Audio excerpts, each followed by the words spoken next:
जो 2 घंटा हो गल अइला आ एको को सवारी ना आइल। भाई ट्रेनवा लगा तो कहीं पलटिए गल का दू।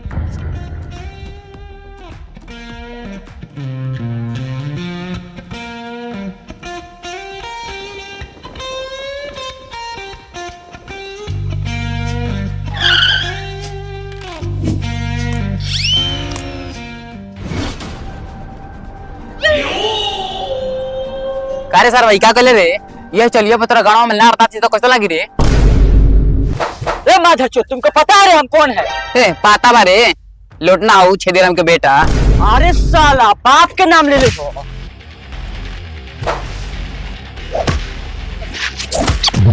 वाह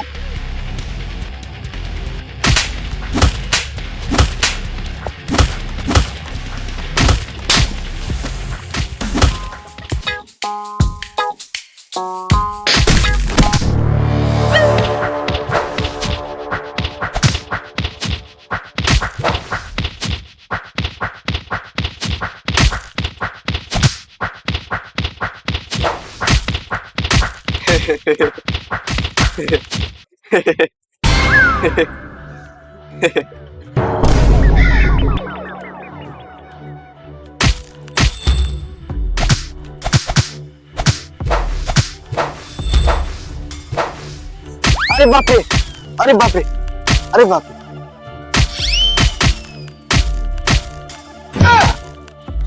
अरे बाप रे मोबाइल। अरे बाप रे छोड़ दो भैया, हमरा ससुरारी जाए बा। लो भैया ए भैया हमरा गाड़ी बजे मारे चल हमरा गाड़ी ए हमरा गाड़ी लेबो छोड़ दे छोड़। ये दुगले सर हमरा अच्छा ना लग रहा। तो कभी मर रही तो याद नहीं के पड़त करे। बस बार हमारा टाइम बाकी तो टाइम बारे सर बा। चलो तो भैया गाड़ी में बैठो। ए भैया तू छोड़ा हमरा कहीं नहीं खे जाए के। और हम हे हालत में ससुरारी जाएम तो हमर सास मार के गांड फाड़ दे। ए बाबू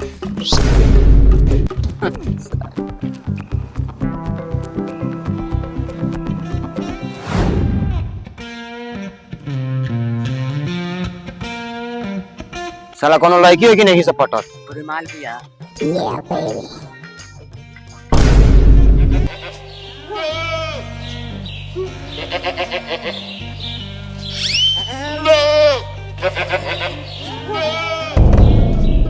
वहां जो पड़ जाए तू इडियट, कभी लड़की नहीं देखे? चुप हो सरवा तहन के भाभी गया एक साला केना भाभी रे। सलाम पटान तो तोर भाभी ना लगी। साला तोरा अगर माल बारे के माल पटाइबे पहले जो खो तब माल बने तब माल पटाइए। साले देखे में छोट बानी कांड बड़का बड़का करनी। बड़का हथियार बा कि कांड बड़का बड़का करबे। सरव ई बात का के तू हमरे दिल पर छुरी चलल बड़ा। कहाँ हो बेबी? लागत है ये कौन सा सेटे भी है। बेबी चाका पंचर हो गया ना इसीलिए लेट गया। धक मार दो, तुम उधरे रहो, मैं टोटो से आ रही हूँ। इहो एकर बहन जो सेटे भी है। कुछ को बाकी माल टाइट भी चल ना वहीं ले लिया।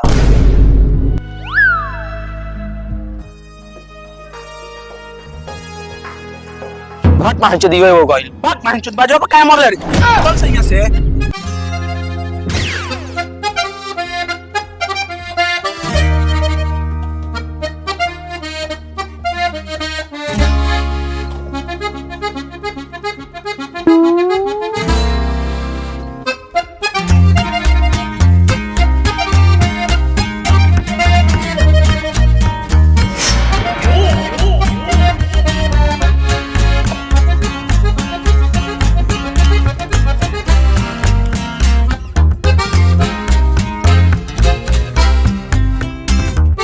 मैडम बैठिए हमारे ऑटो पर। मैम हमारे में बैठिए, डिस्काउंट मिलेगा। चलिए इधर आइए। हम डिस्काउंट देंगे, बैठिए ना, आइए इधर बैठिए। इधर आइए ना। हेलो आइए मैडम बैठिए हमारा बैठिए। मैडम हमारे में बैठिए। ए वो है सुन आप अभी 12 बजे पार्ट में बाकी हमारा में बैठे थे।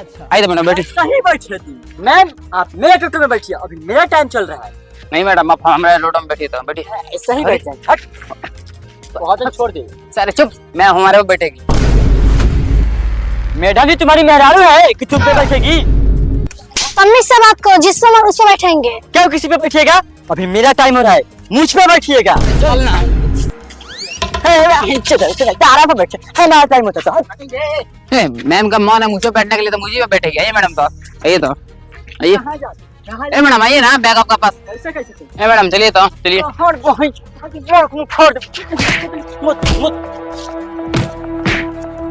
ये काहे ला आप लोग मार कर रहे हैं? मत कीजिए लो। मैम ये बताइए, मेरा समय है तो आप मेरे साथ जाइएगा किसके साथ? ए मैडम, हम पहले आ रखे तो हम जो हमारे पे बैठेगा ना। चलिए मैडम, बैठिए। तो कैसे चल जाएगा? देख ले बाबू, इतने देर रंगदारी करता है, ठीक बा?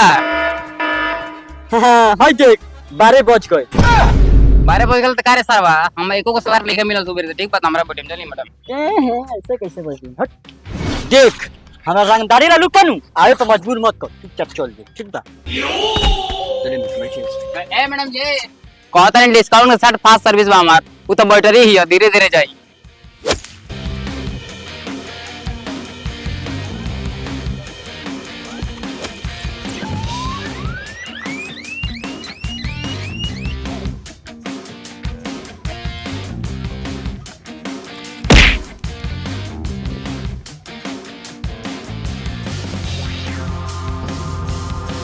मैं आपको गाना सुनना पसंद है क्या? हाँ पसंद है, लेकिन अपने मन से लगा दीजिए। ठीक है, लगा दे रहे हैं। मायावा के पीछे बाटे हो राजा जी, मार दी न मार दी हो